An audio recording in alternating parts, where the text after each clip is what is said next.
가슴에 손을 얹고 우리 올해 표 고백하겠습니다. 행함으로 믿음이 온전하게 되었느니라. 함께 고백하겠습니다. 시작. 행함으로 믿음이 온전하게 되었느니라. 아멘. 오늘 말씀을 보면 다윗이 또 어려움에 처해 있는 사건을 우리에게 보여주고 있습니다. 지난 주일에 우리가 함께 나눴던 사무엘상 29장의 말씀 속에서는 다윗이 사울을 피해서 블레셋 땅으로 망명을 했었잖아요. 근데 망명을 할 때, 블레셋 땅으로 도망을 칠 때 하나님께 기도하고 물어본 것이 아니라 자신의 생각과 판단으로 인해서 결정을 해서 블레셋 땅으로 도망을 쳤습니다. 그런데 블레셋과 이스라엘 민족이 전쟁을 치르게 될 때 그 중간의 사이에서 다윗이 끼어서 이스라엘 백성들과 싸우지도 못하고 그리고 블레셋 민족에게 싸우지 않겠습니다라고 이야기하지도 못하는 그런 급박한 상황 속에서 하나님께서 개입하셔서 하나님께서 다윗을 그런 어려운 상황 속에서 벗어날 수 있도록 다시 블레셋 왕이 다윗에게 너는 이 전쟁에 나오지 말고 지금 살고 있는 시글락 땅으로 돌아가서 기다리라라고 그렇게 말함으로 다윗이 그 전쟁에서 싸우지 않고 오늘 본문 말씀에 보면 블레셋 땅 시글락이라고 하는 곳에 머물던 곳으로 다윗과 그의 부하들이 이제 돌아오는 사건을 우리에게 보여주고 있습니다. 1절에서 6절까지 말씀해 보면 다윗과 그의 부하들이 이스라엘과 블레셋 민족과의 전쟁에 나가지 않고 다시 그들이 살던 시글락이라고 하는 성으로 돌아왔을 때 너무나 놀라운 상황을 보게 됩니다. 다윗과 그의 부하들, 남자들이 없을 때 그곳에 시글락이라고 하는 곳에 아말렉이라고 하는 민족이 쳐들어와서 다윗과 남자들이 없을 때 그 성에 머물고 있던 이스라엘 백성들을 다윗의 가족들, 다윗과 또 그의 부하들의 가족들을 다 포로로 끌고 가고 약탈해서 아무도 없는 것을 보게 되었습니다. 참으로 다윗이 1절에서 6절까지 말씀해 보면 왜 이렇게 또 어려움을 겪게 되었을까라고 생각을 해보게 됩니다. 다윗이 어려움을 겪게 된 가장 큰 원인은 어쨌든 다윗이 블레셋 땅으로 망명한 것도 잘못이지만 그 망명할 때 하나님의 뜻에 의해서 망명한 것이 아니라 자신의 판단과 생각에 의해서 망명을 했기 때문에 계속해서 이런 어려움들이 발생하게 된 것입니다. 다윗과 그의 부하들이 시글락성에 도착했을 때 많은 사람들이 그 모습을 보면서 울게 되었습니다. 자기의 자녀들이, 자기의 가족들이 아말렉 민족에게 포로로 끌려갔기 때문에 어떻게 하냐라고 하면서 울면서 화가 치밀어 올랐습니다. 지금 블레셋 땅으로 도망쳐 와서 사는 것도 서러운데 아말렉 민족이 우리가 없는 사이에 우리가 살고 있는 곳에 와서 모든 자녀들, 모든 가족을 포로로 끌고 갔기 때문입니다. 그래서 화가 나서 6절에 보면 어떻게 기록이 되어 있냐면 백성들이 자녀들 때문에 마음이 슬퍼서 다윗을 돌로 치자 하니라고 그렇게 기록을 하고 있습니다. 아무리 충성된 다윗의 부하들도 자기의 가족들이 다 포로로 끌려갔다는 소식을 듣게 되자 화가 치밀었던 것 같습니다. 이 모든 것이 결국은 다윗 당신 때문이 아닙니다. 당신이 하나님께 묻지 않고 블레셋 땅으로 망명하자라고 해서 우리가 다 쫓아왔는데 결국 지금 우리 가족들이 다 이번에는 또 다른 민족에게 포로로 끌려갔습니다라고 하면서 다윗을 돌로 치려고 했다는 것입니다. 이런 상황일 때 다윗은 어떻게 했을까요? 오늘 7절에서 10절까지 말씀해 보면 계속해서 고난과 시련이 닥쳤을 때 하나님께 묻지 않고 질문하지 않고 블레셋 땅으로 왔기 때문에 그 결과로서 이렇게 계속해서 어려움을 당하게 된 다윗이 부하들이 자기를 돌로 치려고 할 때 결국에는 다시 그의 믿음이 하나님을 찾게 되는 것을 우리에게 보여주고 있습니다. 오늘 8절 말씀을 한번 같이 읽어보겠습니다. 8절 말씀을 같이 읽겠습니다. 시작. 다윗이 여호와께 묻자와 이르되 내가 이 군대를 추격하면 따라잡겠나이까 하니 여호와께서 그에게 대답하시되 그를 쫓아가라. 내가 반드시 따라잡고 도로 찾으리라. 아멘. 8절에 보면 다시 다윗이 하나님께 묻고 있는 것을 우리에게 보여주고 있습니다. 다윗이 블레셋 땅으로 망명할 때는 하나님께 묻지 않았거든요. 그저 자신의 생각과 판단으로 인해서 내가 블레셋 땅으로 도망가면 사울 왕이 나를 쫓아오지 못할 것이고 그래도 좀 편안하게 살 수 있겠다라고 하는 판단에 의해서 하나님께 묻지 않고 블레셋 땅으로 도망을 친 것입니다. 그런데 계속해서 어려움을 겪게 되잖아요. 블레셋 민족과 이스라엘 전쟁을 치르게 됐을 때도 까딱 잘못하면은 어려움에 처했을 수도 있었고, 그리고 하나님께서 그 어려움을 구해 주셔서 시글락으로 돌아오게 했는데, 그들이 머물던 성으로 돌아오게 했는데, 막상 돌아와 보니까 이번에는 또 아말렉 민족이 자기의 가족을 다 포로로 끌고 갔다는 것입니다. 이런 상황 속에서 다윗은 이제는 더 이상 내 생각과 내 판단이 아니라 다시 하나님께 물어야 되겠다. 다시 하나님께 질문하고 의지해야 되겠다라고 하는 마음으로 비록 블레셋 땅에 망명에 있었지만 그제서야 다시 하나님께 눈을 돌리면서 하나님께 질문을 하고 있는 것입니다. 하나님, 내가 이 군대를 추격하면 따라잡을 수 있겠습니까? 라고 그렇게 하나님께 질문했더니 하나님께서 그에게 대답하셔서 그를 쫓아가라. 내가 반드시 따라잡고 도로 찾으리라. 라고 하나님께서 응답을 주셨습니다. 그리고 이 응답을 받고서 다윗이 아말렉 민족을 그리고 포로로 끌고 간 자신의 가족들을 뒤쫓아서 쫓아갔습니다. 그것이 11절에서 15절까지 말씀해 보면 나오고 있는 말씀입니다. 다윗이 아말렉 민족을 쫓아가다가 오늘 본문 11절, 15절 말씀해 보면 한 애굽 소년을 만나게 됩니다. 그래서 13절에 보면 다윗이 이렇게 묻습니다. 13절을 제가 읽어드리겠습니다. 13절을 읽어드리겠습니다. 다윗이 그에게 이르되 너는 누구에게 속하였으며 어디에서 왔느냐 하니 그가 이르되 나는 애굽 소년이요 아말렉 사람의 종이더니 사흘 전에 병이 들매 주인이 나를 버렸나이다 라고 그렇게 기록을 하고 있습니다. 다윗이 포로로 끌고 간 자신의 가족을 찾기 위해서 아말렉 민족을 뒤쫓아 가다가 한 애굽 소년을 광야에서 만나게 되었다는 것이죠.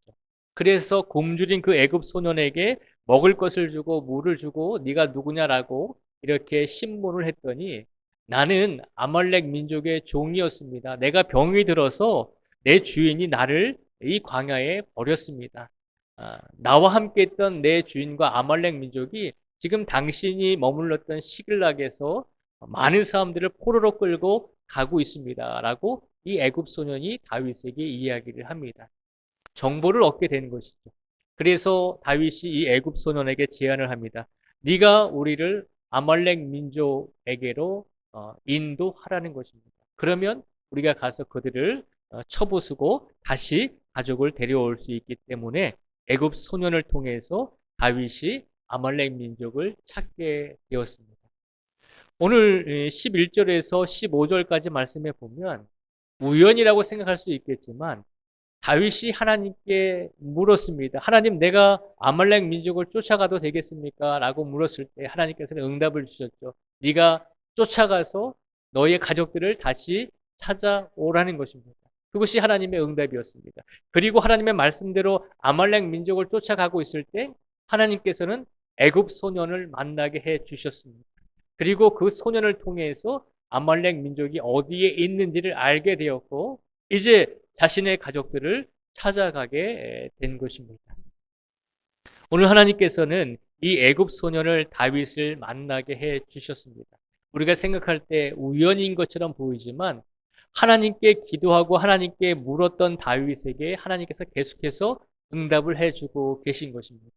다윗이 하나님의 말씀대로 그의 가족들을 다시 찾을 수 있도록 안내자 역할을 할 수 있도록 하나님께서 애굽 소년을 다윗에게 보내주셨다는 것입니다. 이 상황을 보면서 우리는 하나님께서 지금 다시 하나님께 묻고 하나님의 뜻을 질문하면서 하나님의 뜻에 따라 살려고 하는 이 다윗의 인생을 하나님께서 선한 결과로 인도하고 계시다고 하는 것을 우리에게 보여주고 있다라고 하는 것을 우리는 기억해야 합니다. 그래서 이 애굽 소년을 따라서 아말렉 민족이 머물고 있는 곳에 가서 이제 그곳에 가서 전쟁을 통해서 자신의 모든 가족을 데려오게 되는 것이죠. 그래서 16절에서 20절까지의 말씀이 포로로 끌려간 가족들을 다시 데리고 오는 그 상황을 우리에게 보여주고 있습니다. 16절에서 20절까지의 말씀을 저희가 다시 한번 같이 한번 읽어보겠습니다. 16절에서 20절까지의 말씀을 우리가 한번 다 같이 한번 읽어보겠습니다. 시작. 그가 다윗을 인도하여 내려가니 그들이 온 땅에 편만하여 블레셋 사람들의 땅과 유다 땅에서 크게 약탈하였으므로 말미암아 먹고 마시며 춤추는지라. 새벽부터 이튿날 저물 때까지 그들을 치매 낙타를 타고 도망한 소년 400명 외에는 피한 사람이 없었더라. 다윗이 아말렉 사람들이 빼앗아 갔던 모든 것을 도로 찾고 그의 두 아내를 구원하였고 그들이 약탈하였던 것 곧 무리의 자녀들이나 빼앗겼던 것은 크고 작은 것을 막론하고 아무것도 잃은 것이 없이 모두 다윗이 도로 찾아왔고 다윗이 또 양떼와 소떼를 다 되찾았더니 무리가 이 가축들을 앞에 몰고 가며 이르되 이는 다윗의 전리품이라 하였더라. 아멘. 오늘 본문 16절에서 20절까지 말씀해 보면 하나님, 내가 이 아말렉 민족을 쫓아가도 되겠습니까? 내 가족을 찾을 수 있겠습니까? 다시 하나님께 울부짖고 간구하는 다윗에게 하나님께서 응답을 주셨죠. 그리고 그 응답을 이루어 주시기 위해서 다윗과 그의 부하들이 아말렉 민족을 쫓아가는 과정 속에서 아말렉 사람들을 잘 찾을 수 있도록 애굽 소년을 또 붙여 주셨습니다. 그리고 그 애굽 소년으로 인해서 아말렉 사람들이 머물고 있는 곳을 잘 찾아내어서 결국은 전쟁을 통해서 뺏겼던 가족들과 빼앗겼던 모든 재산들과 가축들을 다시 찾아오게 될 뿐만 아니라 아말렉 민족이 다른 곳에서 빼앗았던 많은 물질들까지도 오히려 더 많은 물질들을 가지고 전리품을 얻어서 다시 블레셋 땅 시글락으로 돌아오게 되는 사건을 오늘 20절까지 말씀을 통해서 우리에게 보여주고 있습니다. 오늘 말씀을 통해서 하나님께서 우리에게 주시고자 하는 메시지는 한 가지입니다. 그것은 하나님께 물었을 때, 하나님께 물었다는 것은 하나님께 기도했다는 것이고, 하나님께 간구했다는 것입니다. 다윗이 블레셋 땅으로 망명할 때는 하나님의 뜻을 묻지 않고 기도하지 않고 자신의 판단에 의해서 블레셋 땅으로 갔지만 그러나 그 결과 많은 어려움과 시련과 고통과 고난이 지속될 때 다윗은 다시 하나님을 향해서 하나님께 물었다는 것입니다. 하나님께 질문하고 하나님께 간구했다는 것입니다. 오늘 이 말씀을 통해서 하나님께서 우리에게 주시고자 하는 메시지는 우리의 삶 속에서 우리가 하나님께 날마다 끊임없이 물으면서 살아가고 있는가라고 하는 질문을 우리에게 던져주고 있는 것입니다. 하나님께 묻는다는 것은 하나님께 기도하는 삶을 살고 있는가라고 하는 것입니다. 하나님께 끊임없이 질문하면서 우리 인생을 살아가고 있는가라고 하는 것입니다. 다윗이 하나님께 질문하지 않고 다윗이 하나님께 묻지 않았을 때 다윗이 자신의 판단과 생각으로 모든 일을 진행할 때 다윗은 많은 어려움과 고통과 시련이 따라오게 되었죠. 그 어려움과 시련과 고통을 어떻게 극복했나요? 다시 하나님을 향해서 물었을 때, 다시 하나님께 간구했을 때, 다시 하나님께 부르짖었을 때 하나님께서는 다윗을 다시 회복시켜 주셨다는 것을 우리에게 보여주고 있는 것입니다. 우리가 하나님께 묻는 것이 왜 중요한가라고 물었을 때 제가 두 사람의 이야기를 통해서 한번 말씀을 전해드리도록 하겠습니다. 화면 전환해 주시죠. 지금 화면에 보이는 이 여자는 한나 아렌트라고 하는 이제 철학자이면서 작가입니다. 독일계 유대인입니다. 독일에서 태어난 이스라엘 사람입니다. 이 2차 세계대전 때 유대인이었기 때문에 독일 나치로부터 많은 핍박과 어려움을 당했습니다. 그래서 이제 2차 세계대전 도중에 핍박을 피해서 이제 살기 위해서 이제 미국으로 망명했던 철학자이며 작가입니다. 이 한나 아렌트가 1963년에 한 권의 책을 이제 출간하게 됩니다. 제목은 예루살렘의 아이히만이라고 하는 책입니다. 예루살렘의 아이히만. 아이히만은 이제 독일 사람을 말하고 있습니다. 제목이 예루살렘의 아이히만이라고 그렇게 제목을 붙여놓고 그 밑에 뭐라고 이 책이 어떤 책인지를 이제 드러내고 있는 또 다른 제목이 있는데 그것이 뭐냐면 악의 평범성에 대한 보고서라고 하는 제목으로 책을 1963년에 출간을 하게 됩니다. 그럼 우리가 여기서 궁금해지는 게 있죠. 아이히만이라고 하는 사람은 도대체 누구인가? 이 한나 아렌트라고 하는 독일계 유대인이면서 철학자이면서 작가인 이 여인이 왜 아이히만이라고 하는 사람에 대해서 책을 썼는가라고 하는 것입니다. 아이히만이 누구냐면요. 이 사람입니다. 아돌프 아이히만이라고 하는 독일인입니다. 어떠세요? 볼 때 악한 사람처럼 생겼나요? 아니면 선한 사람처럼 생겼나요? 어떠세요? 이미지가. 그냥 평범하지 않나요? 평범한 사람이죠. 예. 이 한나 아렌트라고 하는 이 작가가, 철학가가 왜 이 사람에 대해서 책을 썼냐면 이 사람이 독일인이었지만 세계 2차 세계대전 때 독일 나치 친위대 장교였습니다. 그러니까 600명의 유대인을 학살하는 데 앞장섰던 전범입니다. 근데 보면은 이 모습을 보면 이제 평범한 아저씨처럼 이제 생겼잖아요. 이 아돌프 아이히만이라고 하는 이 사람이 1945년에 이제 2차 대전, 세계 대전이 끝나면서 독일이 멸망하잖아요. 망하잖아요. 그래서 해외로 도망을 쳤습니다. 어디로 도망을 쳤냐면 아르헨티나라고 도망을 쳤습니다. 그래서 45년에 2차 세계 대전이 끝났으니까 이 사람이 언제 잡혔냐면 1960년에 아르헨티나에서 이스라엘의 정보원들에 의해서 잡힙니다. 숨어 살았죠. 한 오랜 시간 동안을 아르헨티나에서 숨어 살았습니다. 이 사람이 600명의 유대인 학살을 주도했던 역할을 감당했던 사람입니다. 이 사람이 어떤 역할을 했냐면 이 사람은 유럽에 살고 있는 유대인들을 이주시켰습니다.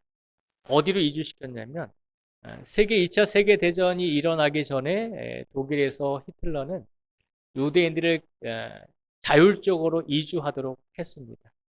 세계 2차 세계대전이 1939년에 시작되면서 나치가 정권을 잡고 히틀러가 정권을 잡으면서 그때부터는 정책이 바뀌었는데 유럽에 살고 있는 유대인들을 강제로 특정한 지역으로 추방을 시키고 이주를 시켰습니다. 그래서 그곳에서 모이게 해서 그곳의 수용소에서 모아놓고 이제 전쟁이 진행되고 있을 때 이 600만 명의 사람들을 어떻게 할 것인가 고민을 하다가 이 사람들을 독일에서 추방하고 또 유럽에서 다른 곳으로 이주시키려고 했는데 비용도 많이 들고 또 방법 면에 있어서도 효율적이지 못했기 때문에 방법을 바꿨습니다. 결국은 강제 이주의 정책에서 차라리 유대인들을 죽이라는 것입니다. 그래서 세계 2차 세계대전 당시에 유대인들을 강제로 이주시키는 역할을 담당했던 사람이 이 아돌프 아이히만이고 그리고 이 사람에 의해서 많은 유대인들이 결국은 학살 당했던 것입니다. 이 화면을 보시면 이 화면은 예루살렘에서 재판을 받고 있는 사진입니다. 1960년에 아르헨티나에서 잡혀서 이스라엘로 끌려와서 이제 61년과 62년에 재판을 받게 되는 것이죠. 전범이었기 때문에. 그런데 재판을 받으면서 이 아돌프 아이히만이 주장했던 내용이 있습니다.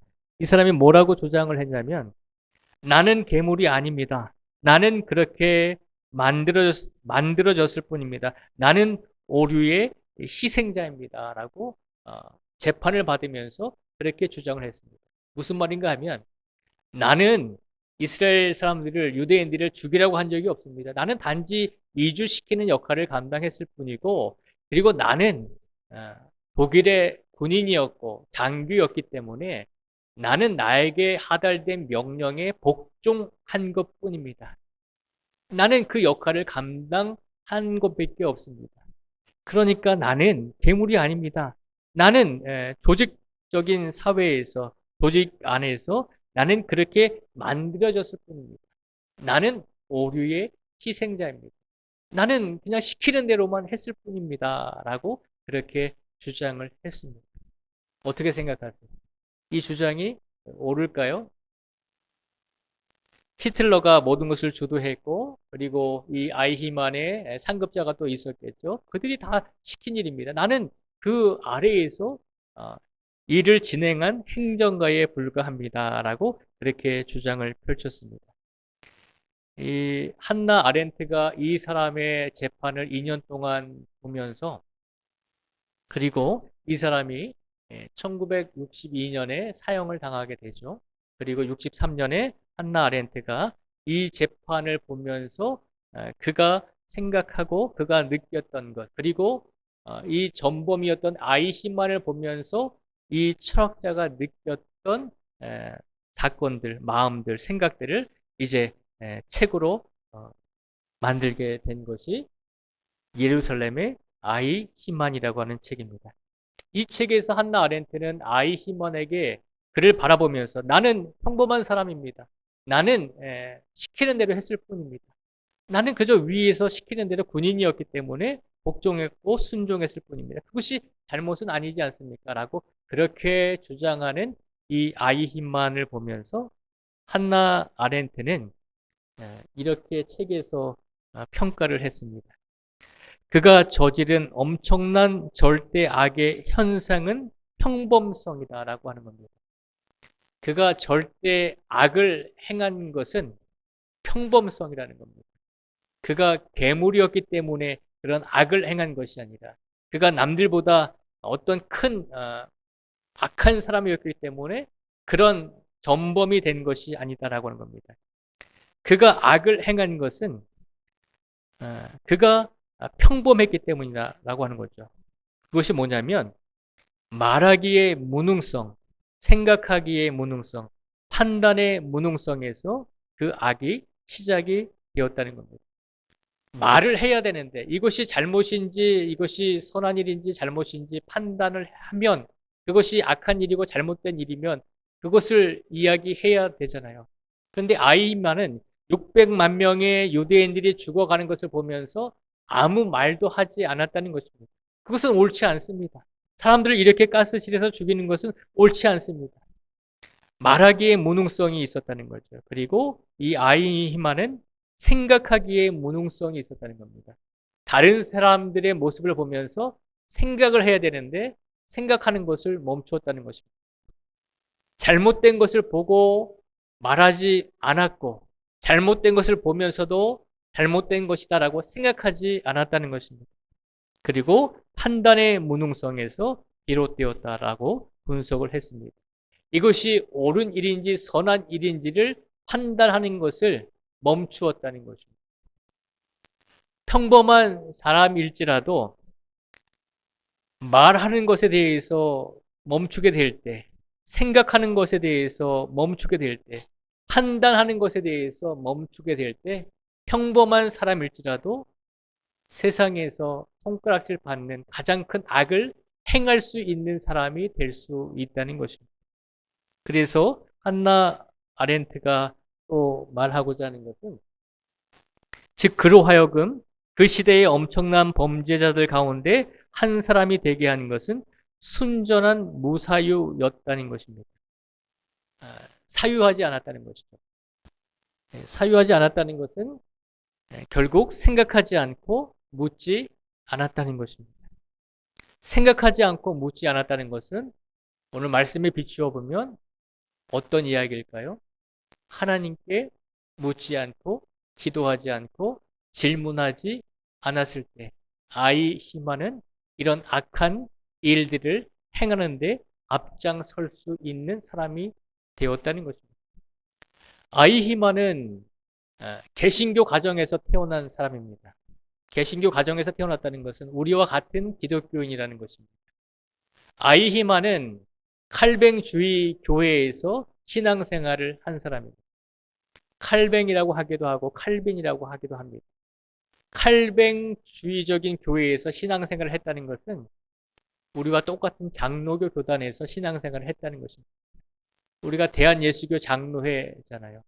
장로교는 칼뱅이 만든 교단인 것입니다. 그러니까 이 아이히만이라고 하는 이 독일 장교가 나치로 인해서 세계대전이 2차 세계대전이 일어나기 전까지 개혁교회에서 그것도 장로교 교회에서 신앙생활을 하던 평범한 사람이었다는 것입니다. 그렇게 평범했던 사람이 어찌 이렇게 하루아침에 600만 명을 죽이는 그런 결과를 낳게 되었나요? 이 한나 아렌트는 그 원인은 결국 이 아이히만이 무사유였다는 겁니다. 생각하지 않고 묻지 않고 질문하지 않았다는 것입니다.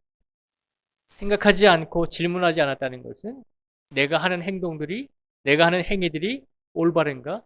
하나님 앞에서 물었을 때 이것이 올바른 일인가? 하나님 보시기에 바른 것인가? 옳지 않은 것인가? 생각을 멈추었다는 것이죠. 그리고 묻지 않았다는 것은 하나님께 내가 하는 행동이 옳은 것입니까? 아니면 틀린 것입니까? 하나님께 질문하지 않았다는 것입니다. 왜 이것이 중요할까요? 생각하지 않고 묻지 않는 것. 다윗이 그랬잖아요. 다윗이 블레셋 땅으로 망명할 때 하나님께 묻지 않았잖아요. 자신의 생각으로 인해서, 자신의 결단으로 인해서, 자신의 판단으로 인해서 하나님께 묻지 않고 그냥 블레셋 땅으로 도망을 쳤잖아요.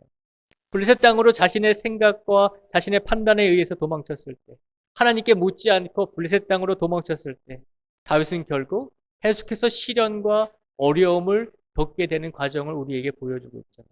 오늘 본문 말씀 속에서 그것을 우리에게 선포해 주고 있는 것입니다. 그런데 그래도 하나님께서 우리가 생각하지 않고 하나님께 질문하지 않아서 넘어지고 실수하고 죄악으로 우리가 삶을 살아갈지라도 하나님께서는 끊임없이 우리에게 기회를 주신다는 것입니다. 어떤 기회를 주실까요? 다시 하나님께 돌아와서 하나님께 묻고 하나님께 질문하면 하나님께 간구하고 하나님께 울부짖으면 다시 하나님께서 우리들을 회복시켜 주시고 제약된 상황 속에서 제약된 길에서 우리를 인도해 주신다는 것입니다. 오늘 본문 8절의 말씀을 같이 다시 한번 읽어보겠습니다. 8절의 말씀을 같이 읽어보겠습니다. 시작. 다윗이 여호와께 묻자와 이르되 내가 이 군대를 추격하면 따라잡겠나이까 하니 여호와께서 그에게 대답하시되 그를 쫓아가라. 내가 반드시 따라잡고 도로 찾으리라. 아멘. 아이히만은 2차 세계대전 때 하나님께 묻지 않았습니다. 하나님께 질문하지 않았습니다. 자신의 생각과 주변의 상황에 따라서 어쩔 수 없이 내가 이 일을 해야 된다라고 정당화시켰습니다. 그래서 1961년, 62년 예루살렘에서 이스라엘 땅에서 재판을 받을 때 나는 시킨 일을 한 것에 불과합니다. 나는 그저 행정가에 불과합니다. 라고 그렇게 변명할 수밖에 없었습니다. 그 모습을 보면서 한나 아렌트라고 하는 철학자는 그가 지은 죄 중에 가장 큰 죄는 말하지 않았다는 것이죠. 묻지 않았다는 것이죠. 하나님께 울부짖지 않았다는 것이죠. 평범한 사람도 하나님께 묻지 않고 하나님께 울부짖지 않고 살아간다면 아무리 평범한 사람일지라도 제약된 길로 빠질 수밖에 없다는 사실을 우리에게 보여주고 있는 것입니다. 그런데 그런 사람일지라도 하나님께서 다시 하나님께 돌아와 하나님의 손을 붙잡고 살아가고자 한다면 하나님께서는 다시 하나님께 돌아와 질문하고 물으면서 하나님께 간절하게 기도하는 성도들을 외면하지 아니하신다는 사실을 우리에게 오늘 말씀을 통해서 선포하여 주고 있는 것입니다. 이번 한 주간의 삶 속에서 우리는 얼마나 하나님께 질문하며 하나님께 물으며 하나님께 간구하며 하나님께 울부짖으면서 살아오셨습니다. 나는 이제 교회 안에서 이런 직분을 가지고 있고 내가 신앙생활을 이렇게 몇 년 동안 했으니까 하나님께 질문하지 않고 하나님께 묻지 않아도 나는 얼마든지 살 수 있어 라고 하면서 하나님께 묻거나 질문하거나 기도하거나 울부짖지 않은 삶을 살아오지는 않았습니까? 혹은 우리의 삶 속에서 우리의 평범한 삶 속에서 하나님께 묻지 않고 기도하지 않는 삶으로 인해서 우리가 더 큰 죄와 악으로 그렇게 갔던 그런 시간은 없었는지 우리 자신을 되돌아보기를 하나님께서 우리에게 원하고 계신 줄 믿습니다. 오늘 우리의 인생 속에서 우리가 하나님께 날마다 매 시간마다 하나님께서는 우리에게 묻기를 원하십니다. 하나님께 질문하기 원하십니다. 내 삶이 바른 삶을 살고 있는 것입니까? 내 신앙의 삶이 바른 길을 가고 있는 것입니까? 내가 몇 년을 신앙생활 했든지 내가 어떤 직분에 있든지 거기에 머물지 말고 평범함에 머물지 말고 끊임없이 그 평범함 속에서 하나님께 질문하고 물으라는 것입니다.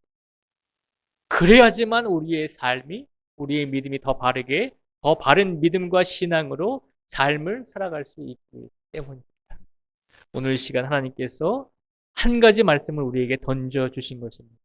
우리가 어떤 상황 속에 있든지 어떤 신앙의 단계에 있든지 끊임없이 하나님께 물으라는 것입니다. 끊임없이 하나님께 질문하라는 것입니다. 끊임없이 하나님께 울부짖으라는 것입니다.